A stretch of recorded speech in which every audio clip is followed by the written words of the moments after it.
नमस्कार शेतकरी मित्रांनो, मी कृषी तज्ञ अमरसिंह लोमटे। आज आपणास सोयाबीन पिकाचे पेरणी पद्धतीने एकरी 18 ते 20 क्विंटल कशा प्रकारे आपण उत्पादन काढू शकतो याबद्दल मार्गदर्शन करणार आहे। तरी व्हिडिओ महत्त्वपूर्ण होणार आहे। आपल्या सोयाबीनचे विक्रमी उत्पादन घेण्यासाठी व्हिडिओ शेवटपर्यंत पाहावा ही नम्र विनंती।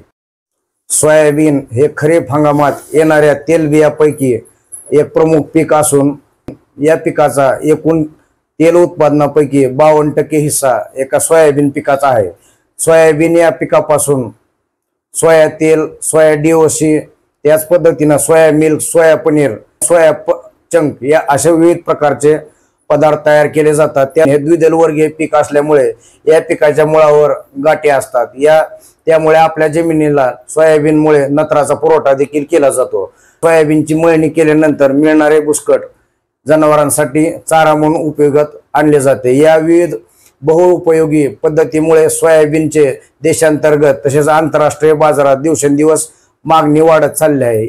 याच पद्धतीने भारतात देखील सोयाबीनच्या लागवडीखालील क्षेत्र वाढत चालले आहे। शेतकरी मित्रांनो, सोयाबीन पिकाचं विक्रमी उत्पादन काढण्यासाठी मी आज तुम्ही जी पारंपरिक पद्धतीने सोयाबीनची पेरणी करत आलेला आहात त्या पद्धतीमध्ये प्रत्येक गोष्टीमध्ये मी तुम्हाला थोडा थोडा बदल करण्यास सांगणार आहे, जेणेकरून तुमचे 1 ते 1.5 क्विंटल 2 क्विंटल पर्यंत उत्पादन वाढणार आहे। शेतकरी मित्रांनो, आपल्या भारतामध्ये सोयाबीनचं सध्या हलक्या ते मध्यम जमिनीमध्ये एकरी 6 ते 8 क्विंटल प्रति एकर उत्पादन घेतलं जातं। त्याच पद्धतीनं बारीक खोल काळ्या जमिनीमध्ये सोयाबीनचं एकरी 10 ते 12 क्विंटल उत्पादन घेतलं जातं। म्हणजे सरासरी जर काढली तर आपण एकरी 9 ते 10 क्विंटल या पद्धतीत आपलं सोयाबीनचं उत्पादन आहे सध्या।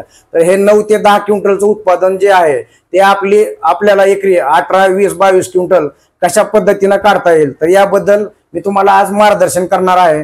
काही महत्त्वाचे बदल सांगणार आहे ते तुम्हाला करायचे आहे आणि आपल्या सोयाबीनचं उत्पादन वाढवायचं आहे। चला पाहूया या महत्त्वाच्या मुद्द्यांबद्दल माहिती। तर बघा, पहिला आणि सर्वात महत्त्वाचा जो बदल आहे तो तुम्हाला करायचा आहे तो म्हणजे बघा माती परीक्षण। माती परीक्षण म्हणजे आपल्या पिकाचा उत्पन्नाचा एक प्रमुख पाया आहे। माती परीक्षण केल्यामुळे आपल्याला जमिनीतील सेंद्रिय कर्ब, जमिनीचा सामू, त्याच पद्धतीने उपलब्ध असणाऱ्या अन्नद्रव्यांचे प्रमाण ठरवता येते। त्याच पद्धतीने पिकासाठी लागणारा डोस पण ठरवता येतो। त्यामुळे सगळ्यात महत्त्वाचं प्रत्येक शेतकऱ्यांनी बघा, आता खरीप सीझन चालू होण्यासाठी 20 ते 25 दिवसाचा कालावधी शिल्लक आहे, तोपर्यंत सर्वांनी माती परीक्षण करणं गरजेचं आहे। शेतकरी मित्रांनो, हल्ली आपल्या सोयाबीन तसेच इतर पिकांचे उत्पादन दिवसेंदिवस घटत चालले आहे। तर याचं प्रमुख कारण म्हणजे जमिनीचा सेंद्रिय कर्ब दिवसेंदिवस कमी होत आहे। तर तो सेंद्रिय कर्ब कसा वाढवायचा हे आधी सुरुवातीला समजावून घेऊया। उन्हाळ्यात जमिनीची नांगरणी केल्यानंतर त्यामध्ये आपल्याला आपापल्या परीने शक्य असेल त्या पद्धतीनं 6 ते 8 टन एकरी सेंद्रिय खत किंवा शेणखत आपल्याला टाकायचं आहे। त्याच पद्धतीनं आपण 2 ते 3 टन गांडूळ खत टाकू शकतो, 2 ते 3 टन कोंबड खत, 2 ते 3 टन ऊसाची मुळी। त्याच पद्धतीनं हे शक्य नसेल, जर आपल्याकडे ऊस असेल, खोडवा जर मोडायचा असेल 3रा 4था, तर त्याचं पाचट आपण पाचट कुटीच्या साहाय्यानं पाचट कुटी करायची आहे, रोटर करून गाडायचं आहे। तर बघा, 1 एकर ऊसापासून देखील आपल्याला 6 ते 8 टन पाचट मिळतं, म्हणजे सेंद्रिय खत मिळतो। त्याच पद्धतीनं ऊसाचा खोडवा राखायचा असेल तर 2 वर्ष 3 वर्ष आपण पाचट एकाड एक करायचं आहे। त्यानुसार देखील आपण आपल्या जमिनीचा सेंद्रिय कर्ब वाढवू शकतो। तर ह्या अनेक पद्धती आहेत। त्याच पद्धतीनं बघा, आपण रब्बी सीझन संपल्यानंतर ताक किंवा डेंच्या यासारखी हिरवळीची पिकाची लागवड करून देखील आपण त्याला योग्य स्थितीमध्ये म्हणजेच फुलोरा अवस्थेत चालू झाल्यानंतर 40 ते 45 दिवसाच्या दरम्यान आपण त्याला गाडून टाकायचं आहे, जेणेकरून आपल्या जमिनीला एकरी 6 ते 8 टन सेंद्रिय खत मिळणार आहे। तर ही उन्हाळ्यात जी कामं तुम्ही करणार आहात, नांगरणी असेल, वेगवेगळे खतं टाकणं असेल, त्याच पद्धतीनं 2 ते 2.5 महिने जमिनीला तापवणं असेल, तर बघा ह्या पद्धतीमुळे तुमचं काय होणार आहे, सेंद्रिय कर्ब वाढणार आहे। त्याच पद्धतीनं उपयुक्त जीवाणूंची संख्या वाढणार आहे, गांडुळाची संख्या वाढणार आहे। तर पहा, उन्हाळ्यामध्ये ही मशागतीची कामं तुम्हाला करायची आहेत। सेंद्रिय कर्ब वाढवल्यामुळं आपलं 2 क्विंटल उत्पादन वाढणार आहे। उत्पादन वाढीसाठी चांगल्या वाणांची निवड करणं, त्याच पद्धतीनं सुधारित व संकरित वाणांची निवड करणं गरजेचं आहे। तर वाणाची निवड करत असताना मी तुम्हाला काही वाणाची वैशिष्ट्ये सांगतो। जसं की ज्या वाणाची आपण निवड करत आहात त्या वाणाला भरपूर फुटवा पाहिजे, त्याची उंची चांगली पाहिजे जेणेकरून हार्वेस्टरनं काढता येईल। त्याच पद्धतीनं सोयाबीनचा दाना मोठा, टपोरा आणि वजनदार पाहिजे। त्या वाणाची रोग व किडींप्रती रोग प्रतिकार शक्ती देखील चांगली असावयास हवी। तर या पद्धतीच्या वाणाचे आपल्याला विक्रमी उत्पादन घेण्यासाठी सोयाबीनचं निवड करायची आहे। मी तुम्हाला काही वाणांची नावे सांगणार आहे, त्या वाणांची आपण निवड करू शकता। तर पहिलं वाण आहे त्याच्यामध्ये KDS 726 म्हणजेच फुले संगम, दुसरं वाण आहे KDS 753 फुले किमया आणि तिसरं वाण आहे KDS 992 म्हणजेच फुले दुर्वा, DS 228 फुले कल्याणी। तर या वाणांची आपण निवड करू शकता। त्याच पद्धतीनं आपल्या भागात प्रचलित असणारे विद्यापीठाचे, त्याच पद्धतीनं काही खाजगी कंपनीचे वाण, ज्या वाणांमध्ये हे सांगितलेले मी आताचे वैशिष्ट्य आहे, तर अशा वाणाचे विक्रमी उत्पादन घेण्यासाठी आपण निवड करू शकता। शेतकरी बंधूंनो, जर आपल्याकडे घरचं बियाणं असेल तर त्या बियाण्याची आपल्याला उगवण शक्ती चेक करायची आहे। जे तुम्ही सोयाबीनचे पोते ठेवले आहेत त्याचं 1 ते 1.5 किलो 2 किलो सॅम्पल काढायचं आहे। सॅम्पल एकत्रित मिक्स करायचं आहे, त्याचे जसे हाताला येतील त्या पद्धतीने 100 दाणे बाजूला काढायचे आहेत। एक सुतळी गोणपाट किंवा पोत घ्यायचं आहे, त्यावर 10 अशा 10 ओळी, तुम्हाला एका ओळीला 10 म्हणजे अशा 10 ओळी तुम्हाला या पद्धतीने तुम्हाला ती बियाणं टाकायचं आहे सुतळी पोत्यावर। बघा 100 बी टाकल्यानंतर त्या सुतळी पोत्याला थोडं पाणी मारायचं आहे आणि त्याचा रोल करायचा आहे म्हणजे गुंडाळायचा आहे। तर बघा त्याला 2 ते 3 दिवस पाणी मारल्यानंतर मटकीला ज्या पद्धतीनं मोड येतात त्या पद्धतीनं या सोयाबीनच्या बियाला मोड येतील। तर 100 पैकी 70 बियाला जर मोड आले तर या पद्धतीनं आपण बियाण्याची उगवण शक्ती चेक करू शकतो आणि मग पेरणीसाठी त्याचा वापर करू शकतो। शेतकरी मित्रांनो, पुढचा जो बदल करायचा आहे आपल्याला तो आहे बीज प्रक्रिया करणं। विक्रमी उत्पादनासाठी बियाण्याला बुरशीनाशक तसेच कीटकनाशकांची बीज प्रक्रिया करणं गरजेचं आहे। आपल्या जमिनीमध्ये विविध प्रकारचे कीटक त्याच पद्धतीनं बुरशी असतात, तर यांच्यापासून बियाण्याचे संरक्षण करण्यासाठी बियाण्याला बुरशीनाशक तसेच कीटकनाशकांची बीज प्रक्रिया करणं गरजेचं आहे। तर त्यासाठी तुमची ज्या दिवशी तुम्हाला पेरणी करायची आहे त्या पेरणी करण्याच्या 3 ते 4 तास आधी आपल्याला बियाणं तळवटावर किंवा प्लास्टिकच्या पोत्यावर पसरून टाकायचं आहे। तर मी तुम्हाला काय कीटकनाशक व बुरशीनाशक एकत्रित असणाऱ्या प्रोडक्ट बियाण्याला सुरुवातीला बुरशीनाशक व कीटकनाशक यांची बीज प्रक्रिया करायची आहे। तर पहा, तुम्हाला काय मी औषधांची नावं सांगतो। जसं बघा इलेक्ट्रॉन औषध आहे UPL कंपनीचं, बियाण्याला 3 ते 4 ml बीज प्रक्रिया करायची आहे। तर बघा त्याच पद्धतीनं आपण काय मार्केटमध्ये दुसरे कीटकनाशक बुरशीनाशक आहेत त्यांचा आपण वापर करू शकतो। थायमिथोक्झाम हे कीटकनाशक आपल्या कृषी विभागानं सांगितलं आहे। मागील 2 वर्षापासून गोगलगाय, पैसा कीड म्हणजेच वाणूचा अटॅक होत आहे, त्याचप्रमाणे खोडमाशी, चक्रीभुंगाचा देखील जास्त प्रादुर्भाव वाढलेला आहे। त्यामुळे बघा 1 किलो बियाण्याला थायमिथोक्झाम 4 ते 5 मिली वापरायचा आहे। त्याच पद्धतीनं इतर मार्केटमध्ये अनेक औषधं आहेत ज्याचा आपण बीज प्रक्रियेसाठी वापर करू शकता। तर बियाणं हे आपलं सावलीत झाडाखाली 2 ते 3 मिनिट सुकवायचं आहे। सुकल्यानंतर त्या बियाण्याला रायझोबियम व PSB या जीवाणूची बीज प्रक्रिया करायची आहे। पहा, सोयाबीनचं झाड आपल्याला दिसत असेल तर ह्याच्या मुळावर गोल अशा गाठी आहेत, या गाठीमध्ये रायझोबियम जीवाणू आहे। तर हे जीवाणू हवेतला नत्र स्थिर करून आपल्या झाडाला, सोयाबीनच्या आपल्या जमिनीला देण्याचं काम करतात। तर बघा या नत्रामुळे आपल्या सोयाबीनच्या झाडाची शाखीय वाढ जोमदारपणे होते। त्यामुळे रायझोबियम जीवाणूची बीज प्रक्रिया करणं गरजेचं आहे। तर 1 किलो बियाण्यासाठी लिक्विड रायझोबियम असेल तर 5 मिली तुम्हाला प्रमाण वापरायचं आहे। त्याच पद्धतीनं पावडर स्वरूपातला रायझोबियम असेल तर 1 किलो बियाण्याला 25 ग्रॅम वापरायचं आहे। त्यानंतर तुम्हाला शेवटला PSB म्हणजे स्फुरद विरघळणाऱ्या जीवाणूची बीज प्रक्रिया करायची आहे। तर 1 किलो बियाण्याला लिक्विड असेल तर 5 मिली घ्या, पावडर स्वरूपातला असलं PSB तर 25 ग्रॅम घ्या।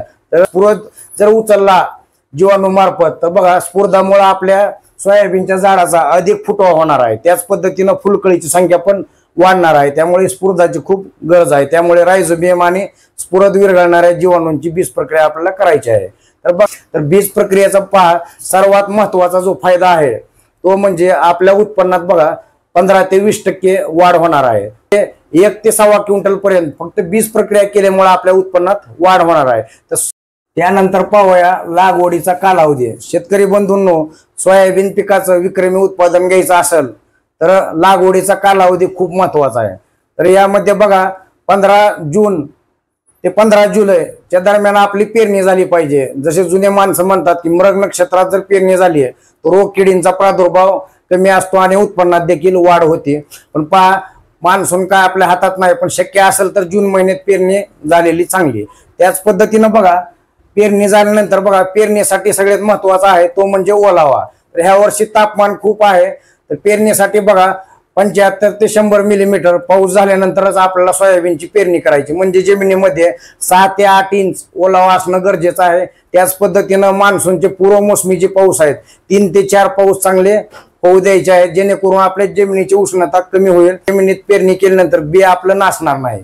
तर बघा, पेरणी करताना एक लक्षात ठेवायची आहे गोष्टी म्हणजे जर जास्त ओला असेल 1-1.5 फूट तर पहा, फक्त म्हणजे 3 बोटावर आपलं बी खोल पडलं पाहिजे। त्याच पद्धतीनं जर ओलावा थोडा कमी असेल तर जास्त 4 बोटावर आपलं बी आपण खोलीवर पाडू शकता। शेतकरी मित्रांनो, त्यानंतर पुढचा जो बदल करायचा आहे तो म्हणजे खत व्यवस्थापन। जर आपल्याला सोयाबीनचं चांगलं उत्पादन घ्यायचं असेल तर सुरुवातीला सांगितल्याप्रमाणे माती परीक्षण करणं गरजेचं आहे। तर पहा, सुरुवातीला आज आपण जमिनीची आज 2-2.5 महिन्यापूर्वी आपण नांगरणी केली आहे, जमीन तापलेली आहे। आता पूर्व मोसमी पाऊस चालू झालेला आहे, एका दुसरी कुळवाची पाळी मारायची आहे। त्याच पद्धतीनं बघा, पूर्व मोसमी 2-3 पाऊस झाल्यानंतर छोटं छोटं आपल्याला शेतामध्ये गवत उगवलेलं दिसेल। सगळ्यात महत्वाचं बघा काय करायचंय, शेवटची पाळी मारून पेरणी करायच्या आधी सोयाबीनला आपल्या बेसल डोस देणं महत्वाचं आहे। तर सोयाबीनला बघा, गव्हर्नमेंटनं देखील आपल्या शासनाने सांगितलं आहे सोयाबीन हे तेलवर्गीय पीक आहे। तर बघा, सोयाबीनला गंधकाची जास्त आवश्यकता असते। एकरी 15 ते 20 किलो जर गंधक वापरलं तर एकरी उत्पन्नात 20 ते 25% पर्यंत वाढ दिसून आलेली आहे। तर हे जे आपल्या विद्यापीठात देखील प्रयोग झालेले आहेत। तर पहा, मी तुम्हाला सांगणार आहे बेसल डोस कसा कसा टाकायचा।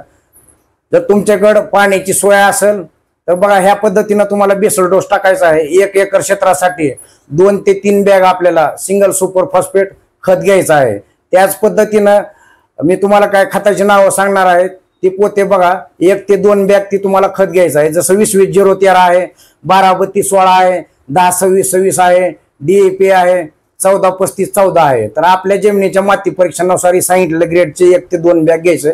त्याच्यामध्ये बघा 10 किलो तुम्हाला दाणेदार गंधक म्हणजेच बेन्सल मिक्स करायचा आहे। हा सर्व डोस मिक्स करून आपल्याला बघा, मिक्स केल्यानंतर आता गेल्या वर्षी जर आपण अनुभव पाहिला आपला तर 30 ते 32-33 दिवसापर्यंत सोयाबीनला ओढ पडली होती। तर त्या परिस्थितीत आपलं नुकसान होऊ नये यासाठी बघा, जसं UPL कंपनीचं झेबा पावडर आहे, 5 किलोचा पॅक आहे, तो तुम्हाला बेसल डोस मध्ये टाकल्यानंतर ते पावडर जमिनीत गेल्यानंतर जसं स्पंज आहे आपला पाणी धरून ठेवतो त्या पद्धतीनं ती पावडर जमिनीमध्ये पाऊस झाल्यानंतर पाणी धरून ठेवते। ज्या ठिकाणी पिकाला ओढ पडणार आहे त्या परिस्थितीमध्ये हळूहळू पाणी रिलीज करते। तर बघा, सोयाबीनला तुमचा फटका बसू नये तर त्यासाठी आपण झेबा पावडर 5 किलो त्या बेसल डोस मध्ये मिक्स करू शकतो, किंवा बऱ्याच कंपनीच्या अशा सेंद्रिय पावडर बाजारामध्ये उपलब्ध झाल्या आहेत, त्या मिक्स केल्यानंतर स्पंज सारखं जमिनीमध्ये काम करतात। तर या पद्धतीनं बेसल डोस टाका।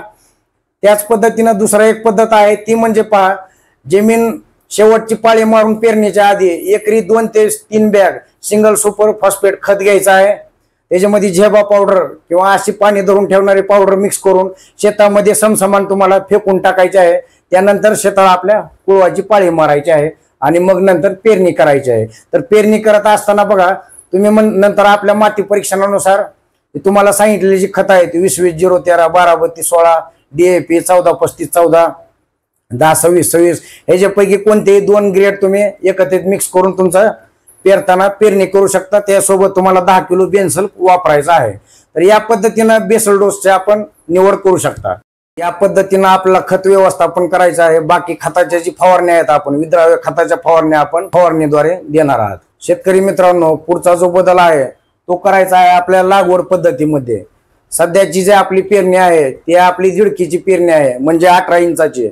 सध्या जे वाण विद्यापीठानं आपल्या विकसित केलेलं आहे त्या वाणाला भरपूर फुटवा आहे, 3, 4, 4.5 फूट उंच वाढणारे वाण आहेत। तर त्याचं विक्रमी उत्पादन घ्यायचं असेल तर पेरणी पद्धतीतला बदल करणं गरजेचं आहे। तर बघा, पेरणीच्या आधी आपण बेसल डोस टाकलेला आहे। त्याच पद्धतीनं बघा, पेरणी करताना काय करायचंय, सगळ्यात महत्वाचं आपली जी 18 इंचाची पेर आहे ह्याच्याऐवजी तुम्हाला तुमची जमीन जर मध्यम असेल, त्याच पद्धतीनं हलकी असेल, तर 2 ओळीतलं अंतर आपल्याला 22 इंच ठेवायचं आहे.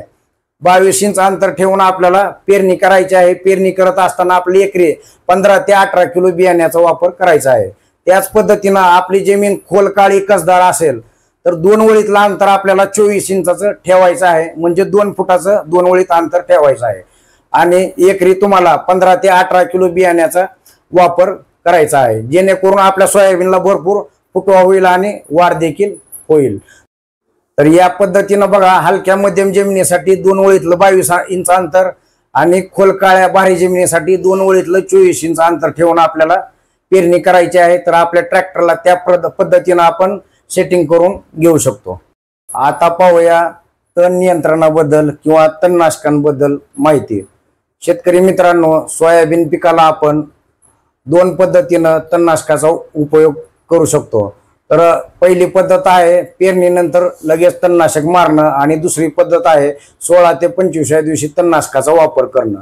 तर पेरणीनंतर आपण लगेच 48 तासाच्या आत डव कंपनीचं स्ट्रॉंग आर्म किंवा टाटा कंपनीचं मार्क हे तणनाशक आपण वापरायचं आहे. फवारणी करत असताना एकरी आपल्याला 150 ते 200 लिटर पाण्याचा वापर करायचा आहे, जेणेकरून आपलं कव्हरेज चांगलं मिळेल आणि तणाचं चांगलं नियंत्रण होईल. हे जर शक्य नसेल तर आपल्याला 16 ते 25 दिवसाच्या दरम्यान आदामा कंपनीचं शाखेद्या तणनाशकाचा वापर करू शकतो. क्रिस्टल कंपनीचं आमोरा, BSF कंपनीचं ओडिशी तसेच परशूट या तणनाशकांचा वापर करून आपण योग्य प्रकारे तण नियंत्रण करू शकतो. पेरणी केल्यानंतर 15 ते 20 दिवसांच्या दरम्यान आपल्याला आपल्या सोयाबीनची विरळणी करायची आहे. शेतकरी मित्रांनो, त्यावेळेस आपलं सोयाबीन 2 ते 3 पानाच्या अवस्थेत असतं. त्यावेळेस आपल्याला बघा, ज्या ठिकाणी आपलं दाट बी पडलेलं आहे ती झाडं विरळून घ्यायची आहेत. हलकी मध्यम जमीन असेल तर 6 इंच अंतरावर आपल्याला टुचीच्या अंतरावर 2-2 झाडं ठेवायची आहेत. खोल काळी भारी जमीन असेल तर 9 इंच अंतरावर म्हणजे 1 वित अंतरावर 2-2 झाडं ठेवायची आहेत. दाट झालेली झाडं हाताने विरळून काढले तरी चालतील. तर या पद्धतीनं आपलं संख्या नियोजन आपल्याला करायचं आहे, जेणेकरून आपली पेरणी टोकन पद्धतीसारखी होईल आणि उत्पन्नात वाढ होईल. त्याच पद्धतीनं पुढचं जे आहे तण नियंत्रण ते आहे बघा, आपण कोळप्याच्या त्याच पद्धतीनं डुब्याच्या सहाय्यानं तण नियंत्रण आपण करू शकतो. तर बघा, तण नियंत्रणासाठी आपल्याला 22 ते 25 दिवसाच्या दरम्यान आपल्याला बघा कोळपणी करायची आहे सोयाबीनला. कोळपणी म्हणा, काही भागामध्ये याला डवरणी म्हणतात, काही भागामध्ये वखरणी म्हणतात. तर पहा, 22 ते 25 दिवसाच्या दरम्यान तण नियंत्रणासाठी कोळपणी करणं गरजेचं आहे. तर कोळपणी करत असताना एक महत्वाचा मी तुम्हाला बदल करण्यास सांगणार आहे. ऊस पीक असला आपल्याकडं, ऊसाला काय करतो, छोटी बाळभरणी त्याच पद्धतीनं मोठी भरणी करतो. ह्याचा उद्देश एकच असतं की रान फोडून माती लावायचं. माती लावल्यानंतर पहा झारवा वाढतो, कांडी सुटते. त्याच पद्धतीनं बघा, सोयाबीनची तुम्ही कोळपणी वखरणी डवरणी करत असताना तुम्हाला एक छोटासा बदल करायचा आहे. पहा, आपण 2 ओळीतलं अंतर वाढवलंय, बिनकामी झाडं विरळून टाकलेत आणि कोळपणी करत असताना तुम्हाला पहा, ही जी तुमची कोळपेची फास आहे खाली, त्या फासच्या वर एक अंगठ्या एवढं जाड दाव घ्यायचा आहे आणि 2 ते 3 वेळे त्या कोळप्याला वर मारायचे आहे. आणि कोळपणी करत असताना बघा तण नियंत्रण पण होणार आहे आणि दुसरी गोष्ट मातीची भर देऊन निघणार आहे. सोयाबीनला काय होणार आहे, मातीची भर दिल्यानंतर झारवा वाढणार आहे मुळ्यांचा. त्याच पद्धतीनं बघा, टोकनला काय होतंय, बेडवर आपण केल्यानंतर हवा सूर्यप्रकाश मिळणार आहे, वाढ चांगली होणार आहे. तसं मातीची भर दिल्यानंतर सोयाबीनला कोळपणी करत असताना त्याची वाढ चांगली होणार आहे, फुटवा चांगला होणार आहे, फुलकळीची संख्या देखील वाढणार आहे. तर हा बदल तुम्हाला कोळपणी करत असताना करणं महत्वाचं आहे. शेतकरी मित्रांनो, पुढचा जो महत्वाचा बदल तुम्हाला करायचा आहे तो म्हणजे पहा, कोळपणी झाल्यानंतर आपल्याला शेंडा खुडणी करायची आहे आपल्या सोयाबीनची. तर पहा, गेल्या वर्षी आम्ही बऱ्याच शेतकऱ्यांच्या शेतामध्ये हे प्रयोग केलेला आहे. तर तुम्हाला शेंडा खुडणी कधी करायची बघा आणि का करायची. शेंडा खुडणी केल्यामुळे काय होतंय, आपल्या बऱ्याच ज्या सोयाबीनचे वाण आहे, संकरित वाण आहे, त्याची उंची 4 फूट 5 फुटापर्यंत वाढते. त्याच पद्धतीने जमीन जर कसदार असेल तर शाकीय वाढ जास्त होते आणि शेंगा कमी लागतात. तुमचं जर सोयाबीन कमी दिवसात येणार असेल, जसं 90 ते 95 दिवसात, JS 335 आहे, 612 आहे, 71 नंबर आहे, तर हे वाण कमी दिवसात येणारे आहेत. तर ह्या वाणाला 35व्या दिवशी फुलं चालू होते. तर फुलं लागण्याच्या 12 ते 13 दिवस आधी आपल्याला शेंडा खुडणी करायची आहे. त्याच पद्धतीनं आपलं संकरित बागायती वाण असेल 100-120 दिवसात येणार, जसं फुले संगम, फुले किमया, फुले दुर्वा आहे, तर ह्याला 40 दिवसाच्या नंतर फुलं अवस्था चालू होते.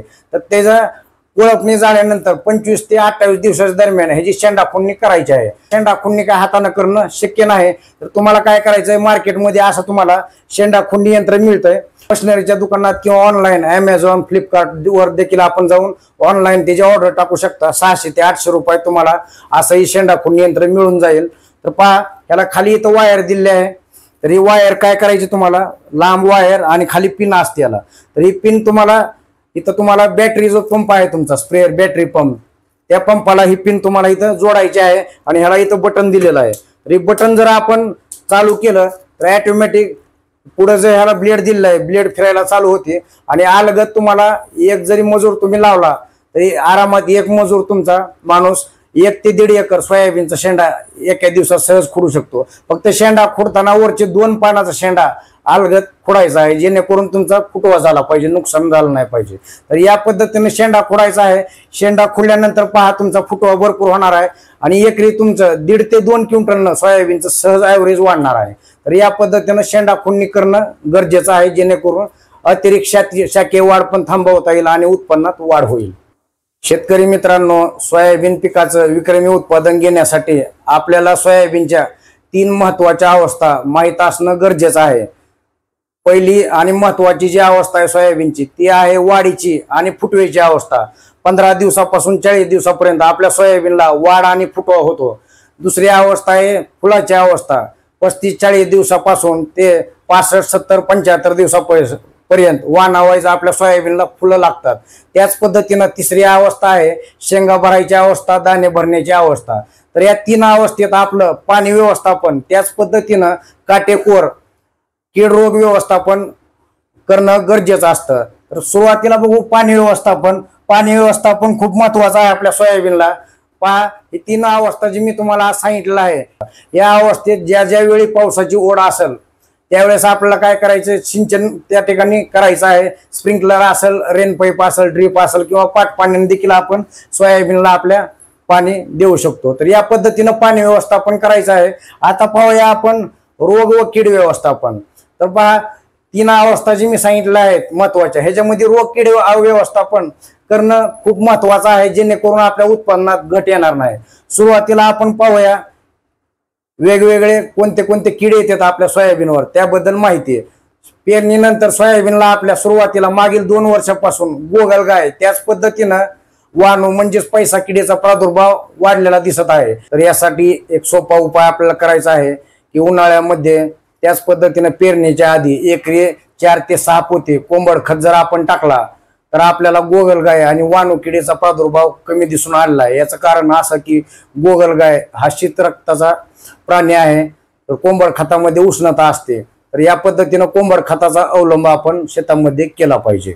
त्याच पद्धतीनं खोडमाशी, चक्रीभुंगाचा देखील प्रादुर्भाव महाराष्ट्रात आपल्या वाढत चालला आहे. तर यासाठी मी तुम्हाला सुरुवातीला बीज प्रक्रियेमध्ये सांगितलंय, थायमिथोक्झाम हे जे कीटकनाशक आहे तुम्हाला 3 ते 4 मिली प्रति किलो ह्याचा आपल्याला वापर करायचा आहे. त्याच पद्धतीनं बघा, सोयाबीन ज्यावेळेस 20-25 दिवसाच्या कालावधीचं होईल, सोयाबीनला पाने गुंडाळणारे आळी, पाने खाणारे आळी, केसाळ आळी, उंटाळी अशा विविध आळ्यांचा आपल्या सोयाबीनवर प्रादुर्भाव होतो. शेवटला शेंगा भरत असताना, दाणे भरत असताना शेंगा पोखरणारे आळी, स्पोडोप्टेरा आळी, त्या संकरित वाण असेल फुले संगम सारखं आपण लावलेलं, तर त्याच्यावर पांढरी माशी, मावा, तुडतुडे, फुलकिडे असे विविध रसशोषक किडीचा देखील प्रादुर्भाव होतो. तर गेल्या 2 वर्षात पहा आपल्याला जसं नवीन रोग आलेला आहे पांढऱ्या माशीमुळे, येलोवियन मोजॅक व्हायरस. तर बघा, रोग सुद्धा आता दिवसेंदिवस सोयाबीनवर वाढत चालले आहेत. सुरुवातीला पेरणीनंतर मुळकुज रोगाचा प्रादुर्भाव वाढलेला आहे, तांबेरा रोगाचा प्रादुर्भाव वाढलेला आहे. पानावर, शेंगावर लहान लहान काळे डाग पडतात, त्याला आपण अँथ्रॅक्नोज म्हणतो, शेंगावरील करपा म्हणतो. तर असे विविध रोग सोयाबीनवर येतात. तर पहा, आधी किडींचं कंट्रोल कसं करायचं मी हे आधी तुम्हाला सांगणार आहे. कीड नियंत्रण करण्यासाठी आधी आपल्याला सर्वात सोपी आणि साधी पद्धत म्हणजे आपल्याला एकात्मिक कीड नियंत्रण पद्धतीचा अवलंब करायचा आहे. ज्यावेळेस आपलं सोयाबीन 15 ते 20 दिवसाचं होईल त्यावेळेस आपल्याला बघा पिवळे आणि निळे चिकट सापळे यांचा वापर करायचा आहे सोयाबीनला, जेणेकरून जे रसशोषक किडी येणार आहेत, सर्व रसशोषक किडी या पिवळे निळे चिकट सापळ्यांना चिकटतील, त्याच पद्धतीने येलो वेल मोजॅक जो पांढऱ्या माशामुळे येतो तो देखील येणार नाही. 15-20 दिवसानंतर बघा कामगण सापळे, ज्याला आपण फनेल ट्रॅप नरसाळे सापळे म्हणतो, एकरी 3 ते 4 कामगण सापळे लावायचे आहेत. तर पहा वेगवेगळ्या ज्या आळ्या आहेत त्या सोयाबीनवर, तर ह्या फनेल ट्रॅप जर तुम्ही वापरला 3 ते 4 एकरी, तर जेवढे आळीचे पतंग असतील नर पतंग सगळे ह्याच्यामध्ये अडकतील आणि आपला ह्या सापळ्यामुळं 50 ते 60% कीटकनाशकांवरचा खर्च देखील कमी होणार आहे.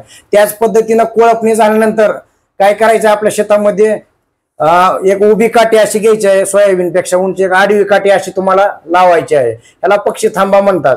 तर 25 ते 30 ठिकाणी आपल्याला असे पक्षी थांबे तयार करायचे आहेत. त्याच्यावर वेगवेगळे पक्षी येतील. हे विविध पक्षी विसाव्यासाठी आल्यानंतर तुमची सोयाबीनवरली आळी दिसल्यानंतर ते खाणार आहे, तिथं कीड नियंत्रण होणार आहे. त्याच पद्धतीनं पेरणी करत असताना आपण बघा मका असेल, बाजरी असेल, ही हिरवाट जर टाकलं मिश्र पीक थोडं थोडं एक 100 ग्रॅम 150 ग्रॅम, तर ह्या बघा मिश्र पीक पद्धतीमुळे तिथं काय पक्षी विसाव्यासाठी येतील आणि सोयाबीनवरली आळी दिसली तर खाणार आहे. तर ह्या पद्धतीनं बघा, किंवा सकाळी जर लवकर शेतात फेरफटका मारा गेल्यानंतर किराणा दुकानातून जर आपण लाह्या घेऊन गेलो शेतात, थोड्या जर लाह्या जर पसरून टाकल्या शेतामध्ये फेकून टाकल्या, तर तिथं काय पाखरे येतील, पक्षी येतील आणि आळ्या वेचून खातील. एकात्मिक कीड नियंत्रण पद्धती आहे. तर ह्याचा आधी कीड नियंत्रणासाठी आपल्याला अवलंब करायचा आहे. त्याच पद्धतीनं बघा आता विक्रमी उत्पादनासाठी मी तुम्हाला आज 4 फवारणीचं नियोजन सांगणार आहे. तर बघा 4 फवारण्या कधी घ्यायच्या, कोणत्या घ्यायच्या हे पण महत्वाचं आहे. जेवढा रोल आपला पाण्याचा आहे, खताचा आहे, तेवढंच फवारणीचं देखील महत्व आहे सोयाबीनला. तर पहा, पहिली जी फवारणी आहे सोयाबीनला ती आपली 12व्या-13व्या दिवशी घ्यायची आहे. ज्यावेळेस सोयाबीनची अवस्था 2 पानाची असेल त्यावेळेस आपल्याला काय करायचं आहे, साधा लिंबोळी अर्क आणि त्याच्यामध्ये NPK कन्सोर्टिया म्हणजे NPK अपटेक करणारे जीवाणू घ्यायचे आहेत. तर बघा लिंबोळी अर्क हे एक नैसर्गिक कीटकनाशक आहे. हे फवारल्यानंतर बघा जे लहान लहान कीटक असतात, कीटकांच्या सुरुवातीच्या अवस्था असतात, लहान अंडे असतात, तर बघा अंडीनाशक म्हणून पण हे काम करणार आहे. तर तुम्ही 10,000 ppm 1.25 लाख ppm पर्यंत लिंबोळी अर्क मार्केटमध्ये उपलब्ध आहेत, किंवा घरी देखील आपण शेतामध्ये लिंबोळ्या गोळा करून लिंबोळी अर्क तयार करू शकतो. तर 12व्या-13व्या दिवशी साधा लिंबोळी अर्क आणि NPK जीवाणू हे आपल्याला स्प्रे करायचे, जेणेकरून आपण जे सेंद्रिय रासायनिक खत टाकलेले आहे ते ह्या जीवाणू मार्फत उचललं जाईल आणि सोयाबीनच्या झाडाचा आपला भरपूर वाढ चांगली होईल, फुटवा चांगला होईल. तर या पद्धतीने ही झाली आपली पहिली फवारणी. दुसरी फवारणी तुम्हाला 20 ते 25 दिवसाच्या दरम्यान घ्यायची आहे. ही फवारणी प्रामुख्यानं सोयाबीन या झाडाची सोयाबीनची चांगली वाढ आणि फुटवा होण्यासाठी घ्यायची आहे. तर ह्या फवारणीमध्ये बघा आपापल्या माती परीक्षणानुसार आपण 12-61 19-19-19 त्याच पद्धतीनं 13-40-13 11-44-11 ह्यासारखे विद्राव्य खत घ्यायचं आहे. त्याच पद्धतीनं साधं एखादं आळीनाशक घ्यायचं आहे. पानं चांगली राहण्यासाठी, शेवटपर्यंत निरोगी राहण्यासाठी एखादं बुरशीनाशक, जसं साप आहे, रोको आहे, M45 आहे, 22 आहे, साधी बुरशीनाशक तुम्ही वापरू शकता. झाडावरील ताण कमी करण्यासाठी एखादं ह्युमिक, फुलविक, अमिनो बेस ह्या प्रकारचं एक टॉनिक घ्यायचं आहे. तर ही झाली आपली सोयाबीनला दुसरी फवारणी वाढ आणि फुटव्यासाठी. तिसरी फवारणी जी घ्यायची आहे सोयाबीनला ती घ्यायची आहे आपल्याला फुलाच्या अवस्थेत, म्हणजे 40 ते 45 दिवसाच्या अवस्थेत. फुलाची अवस्था खूप महत्वाची आहे. त्या अवस्थेत पाणी कमी पडल्यानंतर फुलगळ होणार आहे, पाऊस अति झाल्यानंतर फुलगळ होणार आहे, काही कारणांना रोग किडीमुळे झाडावर ताण आला तरी फुलगळ होणार आहे. तर त्या अवस्थेत आपलं नुकसान होऊ नये यासाठी आपल्याला तिसरी फवारणी फुलाच्या अवस्थेत घ्यायची आहे. ही फवारणी आपल्याला 40 ते 45 दिवसाच्या दरम्यान घ्यायची आहे. तर पहा, या फवारणीमध्ये शक्यतो आपल्याला 12-61 खत घ्यायचं आहे. जर वाढ खूपच कमी असेल तर 13-40-13 या विद्राव्य खताचा देखील आपण वापर करू शकता. सोबत एखादं साधं अळीनाशक जसं साधं इमामेक्टिन बेंझोएट आहे. आपल्याला बुरशीनाशकाचा वापर करायचा आहे, जेणेकरून फुलगळ होणार नाही आणि रोगांपासून पण आपल्या सोयाबीनचं संरक्षण होणार आहे. त्याच पद्धतीनं साधं एक फुलविक, विटॅमिन, प्रोटीन, मिनरल, कार्बोहायड्रेट, तर ह्या पद्धतीचं घटक असणार एखादं टॉनिक आपल्याला घ्यायचं आहे, जेणेकरून आपल्या फुलांची संख्येत वाढ होईल. आणि ह्याच्यासोबत एक सूक्ष्म अन्नद्रव्य घ्यायचं आहे, बायलेटेड मायक्रोन्युट्रिएंट आपल्याला घ्यायचं आहे. तर ही झाली आपली तिसरी फवारणी. आता शेवटची आपली फवारणी कधी घ्यायची पहा, तर शेवटची फवारणी घ्यायची आहे शेंगा भरण्याच्या अवस्थेत. ज्यावेळेस कोवळ्या शेंगा असतात, शेंगा दाणे भरत असते, त्यावेळेस शेंगा पोकळणारे आळीचा प्रादुर्भाव होतो, विविध रोग पण येतात, शेवटला पाने खराब होते, त्यामुळे आपल्या शेंड्याच्या शेंगा आपल्या सोपट राहतात, फुलांची गळ होते. शेवटची फवारणी बघा 80 ते 90 दिवसाच्या दरम्यान आपल्याला घ्यायची आहे। तर या फवारणीमध्ये फुगवण्यासाठी 05234 खत किंवा 13045 हा विद्राव्य खत, एक आळीनाशक आणि एक बुरशीनाशक तुम्हाला घ्यायचं आहे। तर सोयाबीनचे दाणे मोठे, टपोरे, वजनदार, त्या आकार वाढण्यासाठी दाण्याचा म्हणजे जिब्रेलिक ऍसिड ह्या संजीवकाचा आपल्याला वापर करायचा आहे। तर ही स्प्रेडरचा वापर देखील करायचा आहे, जेणेकरून आपल्याला फवारणीचं आपल्या औषधाचं चांगलं कव्हरेज मिळेल। तर या पद्धतीनं फवारणीचं नियोजन सांगितलं आहे तुम्हाला। तर औषधाचे डोस तसेच वापर आपण तज्ञ व्यक्तींच्या सल्ल्याने करायचा आहे। त्यानंतर शेवटी पाहूया काढणी व उत्पादन। सोयाबीन या पिकाची संपूर्ण पाने वाळून गळाल्यानंतर, त्याच पद्धतीनं शेंगा वाळल्यानंतर झाडाला थोडं हलवून पाहायचं आहे। जर खळखळा आवाज आला तर सोयाबीन आपलं काढण्यासाठी तयार झालेलं आहे असं समजावं। लेबरच्या सहाय्यानं किंवा हार्वेस्टरनं आपण सोयाबीनची काढणी करायची आहे। तर या पद्धतीनं बघा, ही जे तुम्हाला मी सुरुवातीपासून शेवटपर्यंत नियोजन सांगितलं आहे, जसं पेरणी आहे ट्रॅक्टरच्या सहाय्यानं करायची आहे। अंतर वाढवलेलं आहे, 2 ओळीतला आपण 22 इंच किंवा 24 इंच ठेवायचं आहे। अंतर वाढवल्यामुळं कोळपणी जी आहे आपली वखरणी डवरणी ते देखील आपण छोट्या ट्रॅक्टरच्या सहाय्याने करू शकतो। तणनाशक असतील, औषधं असतील, तरी फवारणी देखील आपण ट्रॅक्टरच्या सहाय्याने आपण करू शकतो। काढणी जी आहे ती हार्वेस्टरनं जर केली तर आपलं ती पेरणीपासून काढणीपर्यंतची जी मशागतीची कामं असतील, फवारणीची प्रत्येक काम आपल्याला काय करायचं आहे, यंत्राच्या सहाय्याने करायचं आहे, जेणेकरून आपला उत्पादन खर्च कमी होईल। हे सर्व मुद्दे आपण या ठिकाणी आता कव्हर केलेले आहेत। तर या ठिकाणी पहा, आपण आपलं उत्पादन कसं वाढणार आहे। सुरुवातीलाच मी तुम्हाला सांगितलं आहे की आपलं सध्या सोयाबीनचं एकरी 9 ते 10 क्विंटल सरासरी एकरी ॲव्हरेज आहे। तर सेंद्रिय कर्ब वाढवल्यामुळं आपलं 2 क्विंटल उत्पादन वाढणार आहे। 9 आणि 2 11। बीज प्रक्रिया करायची आहे। बीज प्रक्रियेमुळं 15 ते 20% उत्पन्नात वाढ होणार आहे, म्हणजे कमीत कमी 1 ते 1.25 क्विंटल। म्हणजेच बघा, 11 आणि 1 क्विंटल 12 क्विंटल झालं। त्यानंतर तुम्हाला बेसल डोस टाकण्यास सांगितलं आहे। बेसल डोस त्याच पद्धतीनं गंधकाचा वापर केल्यामुळे 20 ते 25%, म्हणजेच नंतर 2 क्विंटल। 12 आणि 2 क्विंटल 14 क्विंटल। त्याच पद्धतीनं तुम्हाला पेरणी पद्धतीतला बदल सांगितला आहे। 22 ते 24 इंच पेरणी पद्धत बदलल्यामुळे 2 क्विंटलला आपलं ॲव्हरेज वाढणार आहे।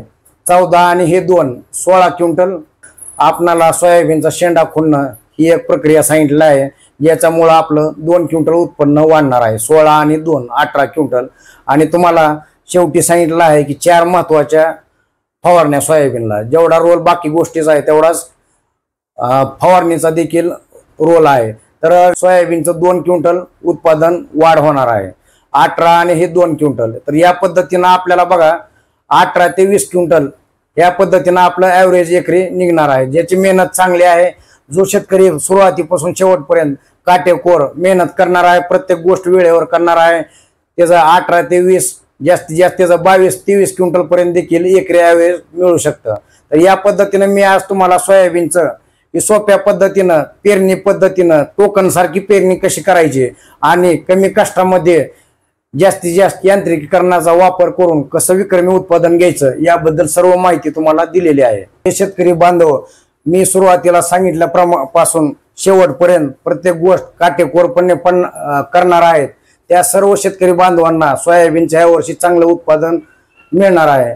शेतकरी मित्रांनो, आजची सोयाबीन लागवडीची पद्धत शास्त्रज्ञांनी केलेल्या विविध संशोधनाच्या आधारे त्याच पद्धतीनं गेल्या वर्षी आम्ही शेतामध्ये वेगवेगळे प्रयोग करून ही पद्धत विकसित केली आहे, जेणेकरून शेतकरी बांधवांचं सोयाबीनचं उत्पादन वाढवण्यास मदत होणार आहे। जे भविष्य काळात जर काही नवीन तंत्रज्ञान जर आलं तर त्याची देखील माहिती आपल्यापर्यंत पोहोचवली जाईल।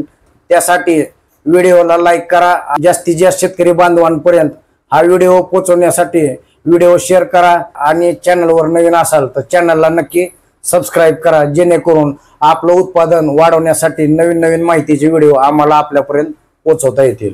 शेतकरी मित्रांनो, कमीत कमी खर्चामध्ये आपल्या शेतीचं आरोग्य चांगलं ठेवून जास्तीत जास्त उत्पादन काढण्यासाठी आजच सद्गुरू ॲग्रो सर्व्हिसेस डोके यांच्याशी संपर्क साधा।